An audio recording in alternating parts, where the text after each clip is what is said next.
Hello everyone, कैसे हैं आप लोग। मेरा नाम है अर्चना।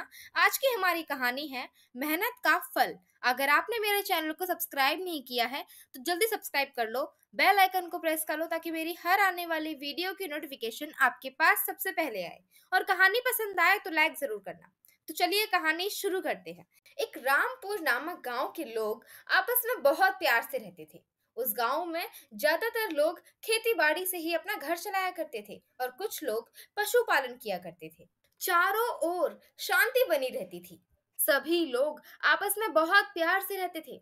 सभी घरों के आदमी सुबह सुबह ही अपने अपने खेत पर चले जाते थे और खूब मेहनत करने के बाद शाम को घर आते थे।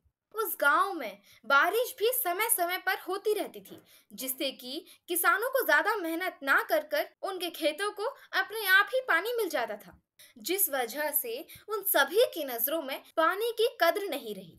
उन्हें लगता था कि पानी ऐसी चीज है जो हर किसी को बिना मेहनत करे मिल जाता है। इसीलिए उस गांव के सभी लोग पानी की बहुत बर्बादी किया करते थे। एक दिन उन गांव वासियों की पानी बर्बाद करने की आदत से इंद्रदेव क्रोधित हो जाते हैं और वह गांव वालों से मिलने का फैसला करते हैं। जब सभी लोग अपने अपने खेतों में काम कर रहे थे, इंद्रदेव उन सभी लोगों से मिलने आते हैं। इंद्रदेव को देखकर सभी लोग उनके आगे हाथ जोड़ लेते हैं। इंद्रदेव कहते हैं, मैं तुम सभी लोगों से बहुत नाराज हूँ क्योंकि तुम सभी को पानी की बिल्कुल भी कद्र नहीं है। तुम्हारे गांव में ज्यादातर लोग खेती बाड़ी करते हैं और खेती बाड़ी में सबसे ज्यादा पानी की जरूरत होती है। फिर भी तुम सभी लोग पानी की बहुत बर्बादी करते हो। इन सभी बातों को ध्यान में रखकर मैंने एक फैसला किया है कि आज से 12 महीने तक इस गांव में बारिश नहीं होगी। फिर देखता हूँ तुम लोगों को पानी कहाँ से मिलता है। इंद्रदेव की यह बात सुनकर सभी लोग बहुत चिंता में आ जाते हैं। वह सोचते हैं कि अगर पानी नहीं होगा तो हमारी फसलों का क्या होगा, हम खाएंगे क्या, और पानी के बिना तो हमारा कोई काम भी नहीं हो सकता। सभी गांव के लोग इंद्रदेव से विनती करते हैं और कहते हैं, हमें क्षमा कर दो इंद्रदेव, हम आज के बाद पानी की बिल्कुल बर्बादी नहीं करेंगे, लेकिन हम सभी के साथ ऐसा मत करो क्योंकि अगर इस गांव में 12 महीने तक बारिश नहीं हुई तो हमारी फसलें बिल्कुल भी नहीं हो पाएंगी, जिससे कि गांव वाले तो मर ही जाएंगे। गांव वालों के बहुत विनती करने के बाद में इंद्रदेव कहते हैं, अगर तुम सभी लोग अपनी गलती मानते हो, मैं अपना श्राप तो वापस नहीं ले सकता, लेकिन तुम्हें एक वरदान जरूर देता हूँ कि अब बारिश तभी होगी जब भगवान कृष्ण अपनी मुरली बजाएंगे। अब सब कुछ उन्हीं के हाथों में है, वे जब अपनी मुरली बजा दें तभी बारिश हो जाएगी। इतना कहकर इंद्रदेव वहां से चले जाते हैं और भगवान कृष्ण के पास जाते हैं। भगवान कृष्ण से इंद्रदेव कहते हैं, भगवान कृष्ण, मेरी आज आपसे एक विनती है। मैंने गांव वालों को बोला है कि जब तक आप मुरली नहीं बजा देते उनके गांव में बारिश नहीं होगी। मैंने उनको ये सजा दी है क्योंकि वह लोग पानी बहुत बर्बाद करते थे। मैं चाहता हूँ कुछ भी हो जाए, आप अपनी मुरली ना बजाइएगा। गांव वालों को उनकी गलती का परिणाम तो भोगना ही होगा। भगवान कृष्ण से यह बात कहकर इंद्रदेव अपने घर आ जाते हैं। अब उस गांव में बारिश ना होने की वजह से सूखा पड़ने लगा था। सभी लोग भगवान कृष्ण की आराधना करने लगते हैं क्योंकि सभी को पता था कि जब तक भगवान कृष्ण अपनी मुरली नहीं बजा देते उस गांव में बारिश नहीं हो सकती। और भगवान कृष्ण इंद्रदेव के कहे अनुसार मुरली नहीं बजा रहे थे। गांव के सभी लोग यह सोचते हैं कि जब बारिश होनी ही नहीं है तो हम खेती क्यों करें। सभी लोग अपने अपने खेतों पर जाना बंद कर देते हैं और घर पर ही आराम से रहते हैं। लेकिन गांव का एक व्यक्ति मोहन रोज सुबह सुबह खेती पर चला जाता था।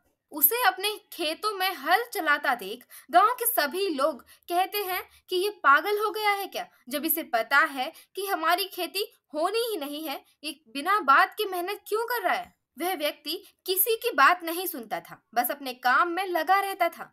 रोज वह अपने खेत पर जाता और खूब मेहनत करता।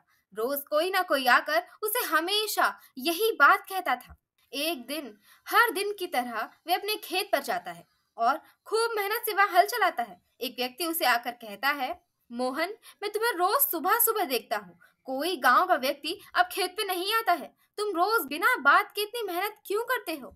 तो मोहन कहता है, यह बात तो मुझे भी पता है कि मेरे इस समय खेती करने का कोई भी परिणाम मुझे नहीं मिलने वाला, लेकिन मैं रोज सुबह आकर इतनी मेहनत इसीलिए करता हूँ क्योंकि मैं चाहता हूँ कि मैं खेती करना कभी भूल ना जाऊं। गांव के सभी लोग तो यह सोचकर बैठ चुके हैं कि अब बारिश तो होगी ही नहीं, वे खेती क्यों करें।